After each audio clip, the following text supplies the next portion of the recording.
Well, to talk more about the situation in the country, the Omicron threat and our vaccination drive, we're now joined by Dr. Suneela Garg, member Lancet Commission, COVID India Task Force, Dr. Shashank Joshi, member COVID Task Force Maharashtra, and Dr. Suresh Kumar, MD LNJP Hospital, member Delhi COVID Task Force. Thank you so much, doctors, for joining us on the program this morning. And Dr. Suneela Garg, first to you, across the world, there's this demand for booster shots. You have the UK Prime Minister, the US President, all pushing people to get the booster doses in view of the Omicron threat. But here in India, there is no word yet on boosters.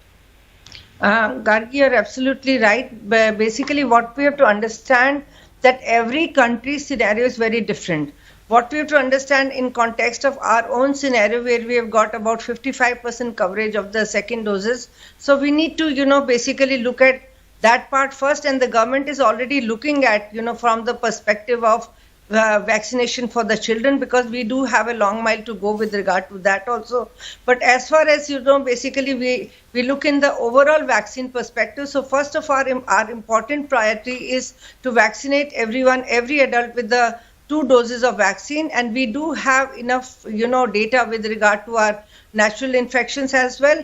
And, as far as the question of wastage is concerned, we need to see that, in our own states, the hospitals have to make aggressive, efforts in order to distribute vaccinations to, the areas which are underserved areas, and the state governments have to make aggressive efforts to take over these vaccines. So it is very important to look at this. And also, when it comes to, subsequently, we need to look at our own healthcare workers or the priority groups like, elderly population and all, but that's a long journey. But initially, our priority has got to be to look at, everybody gets 2 doses of vaccines, follows. Right, but I don't see that happening. I don't see that push here at NDTV. We report about it. We, give you the numbers in terms of vaccinations, daily vaccinations, what we need to do to achieve that target. But I don't see from the top this major push coming for vaccinations, which areas are lagging. You're saying state governments and central government, everybody needs to work together to give it that push and create more awareness around it. Yeah, definitely. But then this is, also health is a state subject, and where the vaccines are lying with the states, and the states have to make very aggressive efforts to, kind of decentralize the usage of vaccine. That is one of the most important things. We have to make sure that there is no hesitancy at any point of time. We can't let the vaccines go waste, because we do have data, with regard to state-wise, that how many persons have been vaccinated, and the efforts are really have to happen at the grassroots levels or at the hospital levels also. So that's where wherever the vaccine stocks are lying, the aggressive efforts have to be made to redistribute the vaccine, because this is what has to be the need of the hour. We can't let the vaccine doses go waste, and the state governments have to make an effort immediately. All right, Dr. Suresh Kumar, your view on that, and also the fact that Delhi has recorded 85 COVID cases. That's the daily cases. That's the highest that we've seen in the last 5 months. Ma'am, we have seen that large number of these cases are from the airport, international arrival. We have seen more than 55 cases in last 1 week who are admitted in the Loknaik hospital, and they are referred to us from airport, from Europe, from African countries, mainly the South Africa and Tanzania, and few cases from the Dubai and Sweden. So we have more and more cases coming in Delhi from the Omicron affected countries, and much of these positivity in Delhi is because of these international travelers.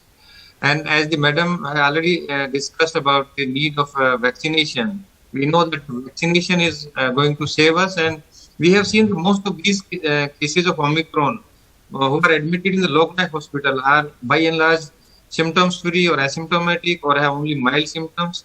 And if we are fully vaccinated, if we have already received 2 doses, then the chances of hospitalization and even the ICU requirement would not be there if vaccination drives go on further, because more than half of the Indian population is already vaccinated, but more need to be done. And the speed at which the vaccination drive is going on is already robust vaccination, but we need to vaccinate all groups.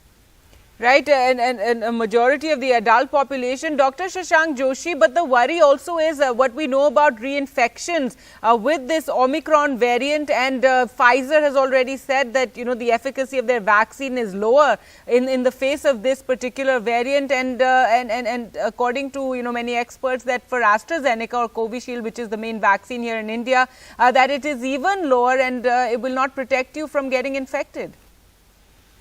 That is correct, but at the same time, we know two things very clearly. Number one, vaccines protect lives and save lives. And secondly, they save you from severe disease. That data is clear cut. So we have 15% of India which is still to get even one dose. So I think it is important that we cover that 15% of India as early as possible, as quickly as possible, as Dr. Garg was mentioning. And as Dr. Kumar said, that even the second dose, 55% have got it, and another 45% have yet to receive it. So we need to ensure that our first and second doses are in place, so that the people who will come to hospital, even if they get infected or reinfected, will have mild disease or asymptomatic disease. That's One right. thing is clear, that the vaccines are like immune boosters. They take the sting out of the disease, and they are less likely than the person will die. If you see even the Omicron across the world, and including the 4 big spots, which is UK, the Norway, the Denmark and South Africa, the hospitalizations have been substantially lesser compared to the earlier waves, and the death rate has almost been non-extinct. That's partly because, despite of Omicron ducking the reinfections, people who had got natural infection or had got 2 doses of good vaccines, still, you know, the death rate has been almost minuscule, and this is a very reassuring sign, if you ask me. Right, Of and course, we can't currently, be complacent. if we talk about the Omicron variant, we've been testing all the passengers, all the travelers coming in from abroad, but we still have, I feel, not been testing enough, doing the genomic sequencing of tests within the country, and we know how rapidly this spreads, and WHO and, you know, examples from South Africa and UK are there to see the rate of the spread of this variant is extremely worrying, and inevitably with our population, you know, if we talk about absolute numbers, it's going to lead to more hospitalizations. So that is absolutely true, but it is currently sporadic and travel related. But we are getting clusters. Like, for example, you saw in Mumbai, in an Yes. office, there was an exposure and all the 8 people were exposed, and that gets our focus on air ventilation. Remember, we still need to do our basics right. We still need to behave responsibly, mask completely and totally, if needed, double mask. And we need to focus on air ventilation, because if you are in a closed indoor environment, particularly air conditioned, you are still likely to transmit if you are going to unmask. And we have wedding season around the corner, festive season around the corner. So we do not And want spreader election or season super as spreader. well. Yes.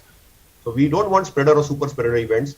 And I think the biggest vaccine against, COVID is still masking and appropriate behavior.